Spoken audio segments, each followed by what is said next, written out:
The Tale of Peter Rabbit by Beatrix Potter. Once upon a time, there were 4 little rabbits, and their names were Flopsy, Mopsy, Cottontail, and Peter.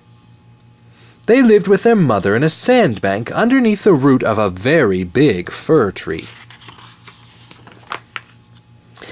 "Now, my dears," said old Mrs. Rabbit one morning, "you may go into the fields or down the lane, but don't go into Mr. McGregor's garden. Your father had an accident there.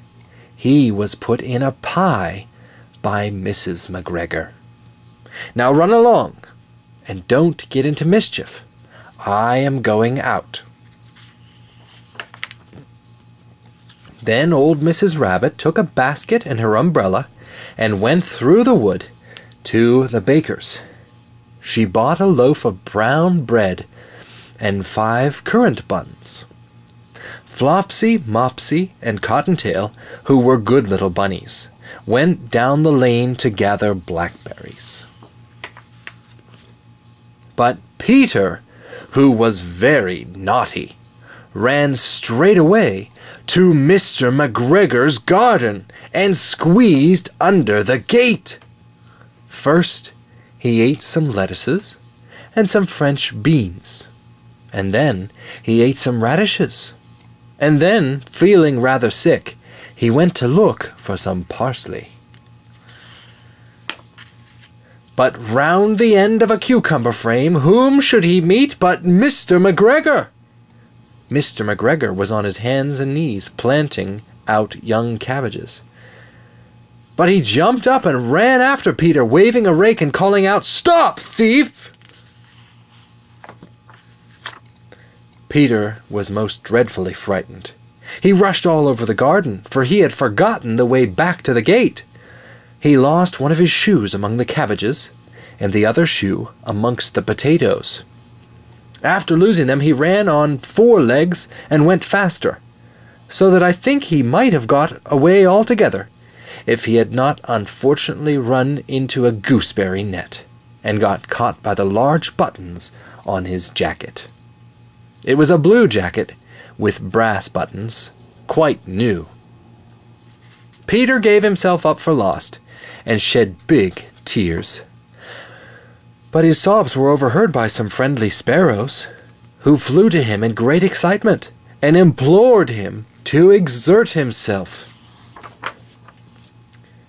Mr. McGregor came up with a sieve which he intended to pop upon the top of Peter, but Peter wriggled out just in time, leaving his jacket behind him, and rushed into the tool shed and jumped into a can. It would have been a beautiful thing to hide in, if it had not had so much water in it. Mr. McGregor was quite sure that Peter was somewhere in the tool shed, perhaps hidden underneath a flower pot. He began to turn them over carefully, looking under each. Presently, Peter sneezed. "Curtis, chew!" Mr. McGregor was after him in no time, and tried to put his foot upon Peter, who jumped out of a window, upsetting 3 plants. The window was too small for Mr. McGregor, and he was tired of running after Peter. He went back to his work. Peter sat down to rest. He was out of breath and trembling with fright, and he had not the least idea which way to go. Also, he was very damp with sitting in that can. After a time he began to wander about, going lippity-lippity, not very fast, and looking all around. He found a door in a wall, but it was locked, and there was no room for a fat little rabbit to squeeze underneath. An old mouse was running in and out over the stone doorstep, carrying peas and beans to her family in the wood. Peter asked her the way to the gate, but she had such a large pea in her mouth that she could not answer. She only shook her head at him. Peter began to cry. Then he tried to find his way straight across the garden, but he became more and more puzzled.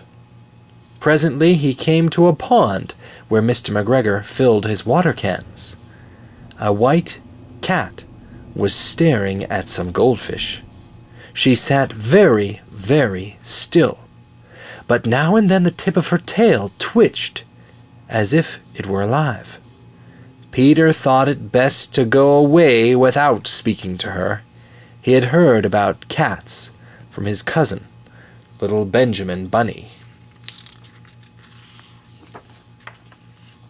He went back towards the tool shed, but suddenly, quite close to him, he heard the noise of a hoe. Scritch, scratch, scratch, scritch. Peter scuttered underneath the bushes. But presently, as nothing happened, he came out and climbed upon a wheelbarrow and peeped over. The first thing he saw was Mr. McGregor hoeing onions.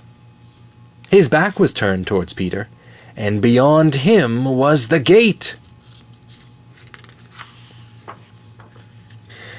Peter got down very quietly off the wheelbarrow, and started running as fast as he could go, along a straight walk behind some black currant bushes. Mr. McGregor caught sight of him at the corner, but Peter did not care. He slipped underneath the gate and was safe at last in the wood outside the garden. Mr. McGregor hung up the little jacket and the shoes for a scarecrow to frighten the blackbirds. Peter never stopped running or looked behind him till he got home to the big fir tree. He was so tired that he flopped down upon the nice soft sand on the floor of the rabbit hole and shut his eyes. His mother was busy cooking. She wondered what he had done with his clothes. It was the second little jacket and pair of shoes that Peter had lost in a fortnight. I'm sorry to say that Peter was not very well during the evening. His mother put him to bed and made some chamomile tea, and she gave a dose of it to Peter. 1 tablespoon to be taken at bedtime. But Flopsy, Mopsy, and Cottontail had bread and milk and blackberries for supper. The end.